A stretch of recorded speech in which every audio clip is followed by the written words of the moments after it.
America's intelligence agencies have spent an uncomfortable amount of time in the glare of publicity after Edward Snowden's disclosures alerted its allies to the fact that the US had been spying on them. In Israel, the stories brought back memories of a similarly uncomfortable incident from the 1980s when an American government employee, Jonathan Pollard, was caught spying for Israel. He's still in prison in spite of lobbying from senior Israeli politicians. Our Middle East correspondent Kevin Connolly tells the story.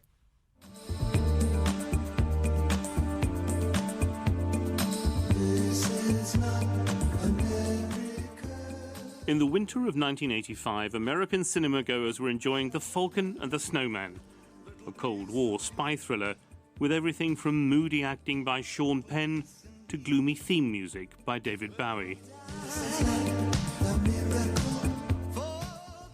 But you didn't have to go to the movies back then to hear a spy story.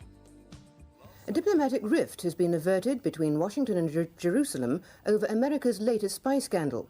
The Israeli government... A government intelligence analyst called Jonathan Pollard was caught spying for Israel. It was embarrassing for the United States because evidence that Pollard was an eccentric and unstable character was somehow overlooked when he was hired. When U.S. Navy intelligence analyst Pollard... But it was more embarrassing for Israel, caught red-handed spying on its most important ally. These days, of course, we know that the United States spies on plenty of its friends too, but somehow that's different.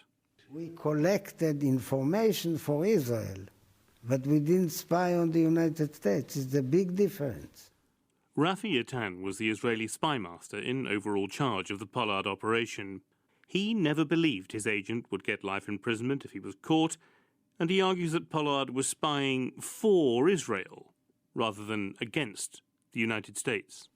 Let's say Americans today, it was well known that they spy all over the world, okay? But they are big, so they have a license, permission to do it. We are small. People listening to this will think, look, the United States loves Israel. If you wanted to know something, they would have told you. Okay, but they didn't tell us. We want Pollard! We want Pollard! We want Pollard! Over his long years of imprisonment, Jonathan Pollard's become an important cause for many Israelis. Once the campaign to get him released was a fringe right-wing interest. Now it's very much in the national mainstream.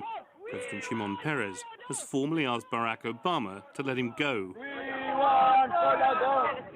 Barbara Opall-Rome is Tel Aviv bureau chief for the influential magazine Defense News. She acknowledges that Jewish Americans like Jonathan Pollard, and indeed like her, can feel loyalty both to Israel and to the United States. But she argues there's a line, and Jonathan Pollard crossed it. The U.S. law does not distinguish between spying on a friendly country or spying on an enemy country. The guy committed a crime and he's doing his time. Do American Jews fear being accused of having divided loyalties? Yes. Short answer, yes. Rafi Yatan is an Israeli hero who masterminded the cloak and dagger operation that led to the abduction of the Nazi war criminal Adolf Eichmann from Argentina in the 1960s. But now, in his late 80s, he looks back with regret on the Pollard operation. One result of it, he is still banned from travel to the United States, a country he admires. It was, no doubt, a political mistake, and I apologized many times, and I apologize now. I feel that the U.S.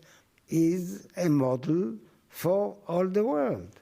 If we don't have the U.S., there is a big risk and danger to the whole world. Right courage came forth from an unforeseen place, a son of old Judah and of the New World. Jonathan Pollard's many supporters in Israel do what they can to keep up the pressure for his release. This folk song is just one small part of the campaign. But for now, however close the relationship with Israel might be in other respects, Washington is showing no sign of giving in. Prison give praise and freedom once more. Amen.